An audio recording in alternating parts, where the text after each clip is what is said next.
Well, the reason that everybody likes the 2023 class is because everybody knows it's going to be a deep class, but not a lot of people know the manners in which it's going to be deep.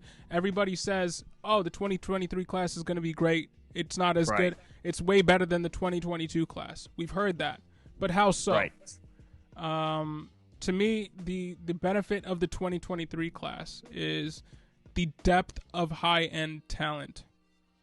You got what should amount to 3 first-round quarterbacks in Bryce Young from Alabama, C.J. Stroud from Ohio State, and D.J. Uiagalelei from Clemson. And that's not accounting for later-round quarterbacks who should be...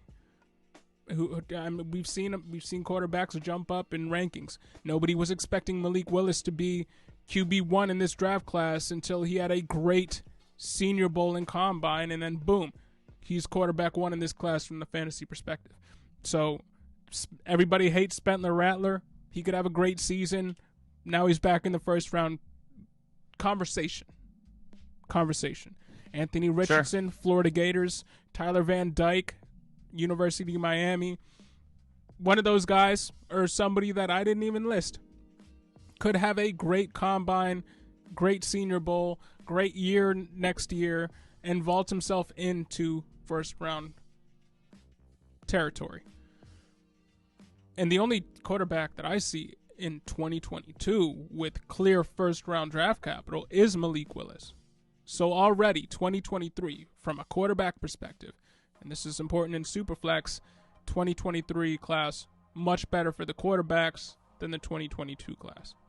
Because honestly, for how highly touted or highly thought of Malik Willis is, it would go, if we were ranking the two classes together, it'd go Bryce Young, C.J. Stroud, and then either Malik Willis or D.J. Uiagalelei. And it might be D.J. Uiagalelei. Malik Willis might be the 4th best quarterback prospect over the next 2 seasons. So that's something to take away there. Then we get to the running backs, the true strength of the 2023 draft class.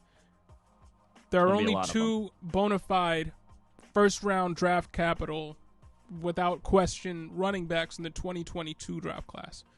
Breece Hall, and to a lesser extent, Kenneth Walker. Mm-hmm. But in 2023, you got Bijan Robinson from Texas. You got Zach Evans from Ole Miss. You got Jahmyr Gibbs from Alabama. You got Tank Bigsby. You got Sean Tucker. You got Zach Charbonnet, who was supposed to come out last year, coming out next year, or supposed to come out this year, coming out next year. And he was somebody who I thought at least was going to go in the late first this year. He's UCLA. Seth McGowan from Oklahoma. So you got 5 first-round running backs, and then 2 guys who could be thought of as late firsts, early seconds, who are at least in the conversation there. And again, that's not accounting for somebody we've never heard of vaulting ahead of half of the class, like what happened with Kenneth Walker this last year. Kenneth Walker was not on anybody's draft boards last year, anywhere close to the first round, and even the second round. And then he ran crazy in his last year of college. I think he had something like 1,400 yards in college, something like that, in his last year. He had a phenomenal year this past year, yeah. And now he's RB2. So that could, again, we talked about that happening with the quarterbacks. That could happen with these running backs. But even in a vacuum, the 2022 draft class runs 7 deep at elite players, or projected elite players. The 2023 class, just talking about the quarterbacks and the running backs, already runs 8 deep. And that's not accounting for anybody that's going to be jumping over any of these other guys that we haven't even mentioned. And then you get down to the wide receivers.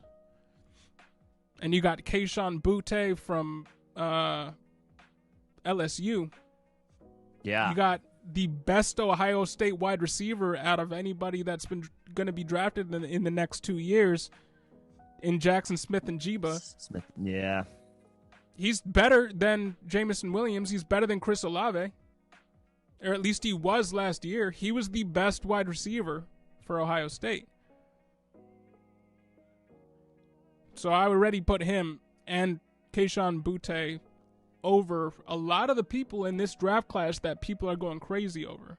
And then you got Jordan Addison from Pittsburgh, who played with Kenny Pickett, had a 1,500-yard season. I don't know where he ranks in terms of the 2022 draft class, but that's something that's eye-opening. 1,500-yard season.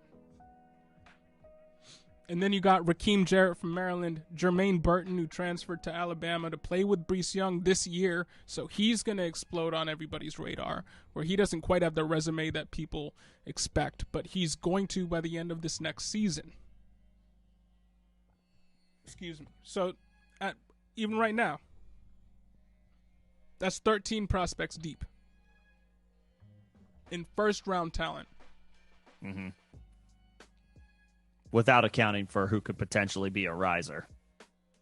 And that's not even talking about Michael Mayer from Notre Dame, who is in the conversation for being a first-round tight end next year. So we're potentially talking about double the amount of first-round caliber prospects in 2023 than are projected to be in 2022, because as we've stated before, there's a teardrop after 107 in Superflex leagues.